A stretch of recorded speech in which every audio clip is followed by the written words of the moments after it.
This is Killer Innovations, a show about ideas, creativity, and how you can innovate. Welcome to the Innovator's Garage, where you learn to create your next game-changing killer innovation.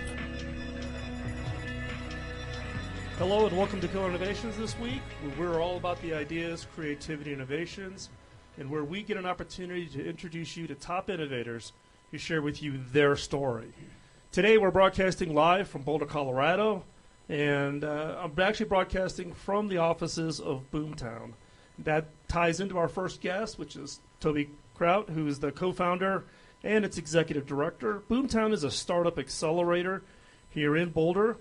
One interesting statistic that I caught off of the Boomtown website is that Boomtown startups currently enjoy a 96% survival rate, and 78% of them are revenue generating, which is an unbelievable statistic when you think about startup accelerators. So Toby, before we jump in on that, what I want you to do is I want to give you an opportunity to kind of give a 60-second commercial on Boomtown.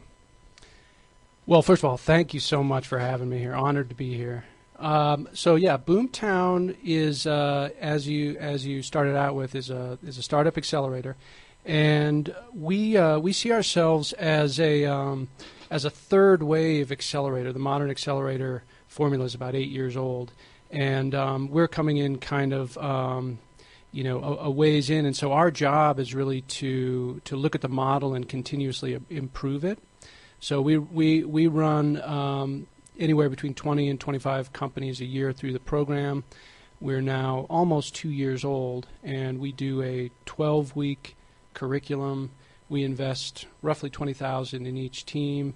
We have a large mentor network, and our mentors really augment the programming. And then we wrap up with a demo day at the end of those 3 months, and we do that here in Boulder at the Boulder Theater, and we typically sell that out. It's about 1,000 raucous people here, and that's basically what we are. So for those of our listeners who really maybe aren't that familiar with what a startup accelerator really is, describe what an accelerator is. Not specifically to Boomtown, but what the whole concept of startup accelerators are. What are you trying to solve? Yeah. In general, if you're a seed stage accelerator, you're really looking to find startups around the planet, depending on your geography. We're looking everywhere on the planet, that have a great idea. Now, again, these are seed stage companies in our case, so they don't have. Some of them are pre-revenue. Some of them are very early on. They just have ideas, and we're looking to bring them in and give them the tools that they need and the help and assistance from others who have kind of been there before, so that they can really get to the next level. So they have to come here with an idea. They don't have to leave with that same idea. They typically have to have, the key components of a founding team, and then they really have to have the courage and the vulnerability and the intellectual honesty to go through a rigorous program and come out the other side, hopefully with a business model where they can start to execute and scale. So, Boomtown has the benefit of having learned, being a little bit maybe a fast follower in the accelerator space. So what is it that Boomtown does differently than some of the other accelerators that are out there? That's a great question, because when we started, so we launched about 2 years ago. It's been in the plans for about 5 years, and we looked at a lot of accelerators and incubators, over 100 of them.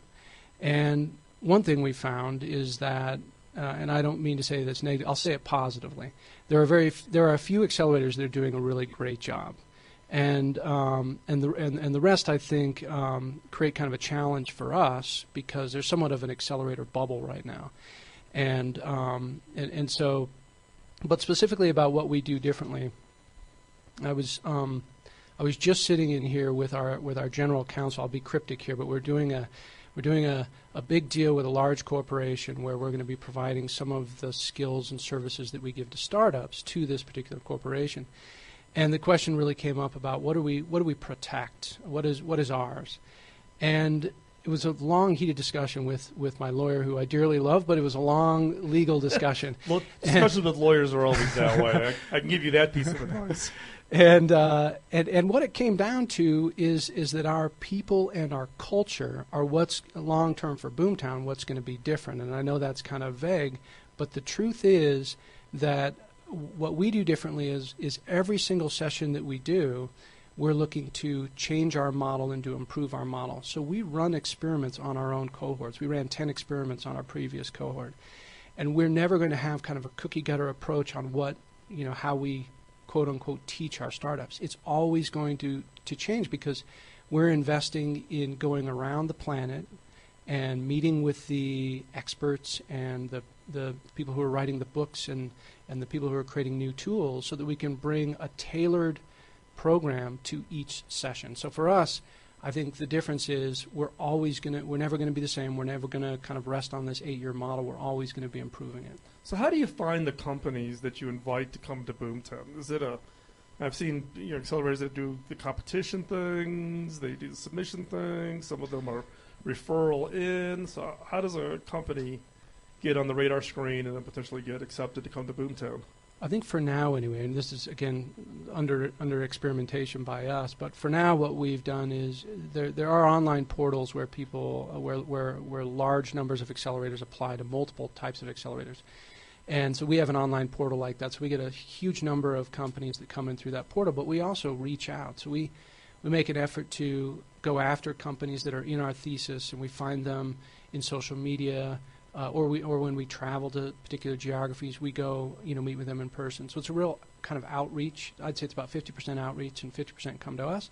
And then as we continue to grow, our alumni are continuously making introductions to us. So that's also becoming more and more of a source for deals. So how big is the alumni? You've been around for 2 years. You've been running the program. So how many companies have kind of graduated through Boomtown now? We're now on our 4th session, and we have 33 companies in the portfolio. And who give us a feel for what some of your pride and joy of those that come through already? Yeah, I know it's like trying to tell you to pick your favorite child. Well, no, it's a good question, and the thing is that I really I love entrepreneurs. Entrepreneurs are my heroes, but what's interesting is the ones that fail.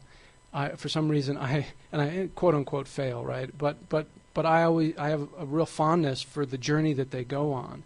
So it's not typically the successful ones, and again, I guess I would put air quotes around success too, because some of the companies that come in are not, looking for the biggest financial exit. Some of them have a real mission they're trying to accomplish. So it's the ones that I think are the most courageous and fearless, and in that case, you're going to meet with 2 of them here coming up in your other segment, a couple of really courageous founders in Bitsbox and Visible, and I definitely have to say that those are 2 of my just because they happen to be sitting in the room. Yeah, I don't want them to, attack me afterwards or anything. But you mentioned a good point, though. It is about the whole issue of being fearless, right? And do you try to filter that through in the selection process when you're picking companies? Absolutely. I think there are so many different things that we're selecting on and looking towards to fulfill the thesis. But when it comes down to it, for me, if I had to say one thing, I would say that the ability for a founder to compartmentalize fear and manage it well, not just fear, but also success, and to kind of almost be able to modulate emotionally so that they don't get blind spots based on either fear or high emotion. To me, that's one of the signals for me that this is a company that can overcome all the challenges they're going to face and the successes they're going to face. Yeah, I mean, for me, that's the common issue that holds a lot of people back. Someone's got the idea, but they want to make sure, they've got, 5 years of cash in the bank and they've got everything else, covered, and so therefore that they can go in and launch as an entrepreneur really as with no risk, right, or no downside. The risk is it doesn't work out, but they've protected their downside. What I've seen over my experience, though, is that you do end up with, people that that risk also becomes part of the fire in the belly that kind of gets them going. Yeah. I agree, and I actually, when we kick off the session, the very first time when the startups meet us, all of the Boomtown staff goes through and gives one tip of one tip or one piece of advice, and mine is typically that know who you are. You're an underdog, and that means you have to outsmart, outthink, out-hustle, and you have to be willing to take risks that others in your category wouldn't. And if you are too comfortable, then you're probably not behaving like a startup. That's great. So if people want to follow Boomtown, where can they find you? Well, right now they can go to www.boomtownboulder.com. That's Boulder with a U in there. Next week they can go to boomtownaccelerator.com. Oh, your Boomtown Accelerator. That's great. Thanks for spending some time with us. Coming up, I'll introduce you to a couple of the companies from Boomtown, so stay right there. I'm Phil McKinney, and this is Killer Innovations.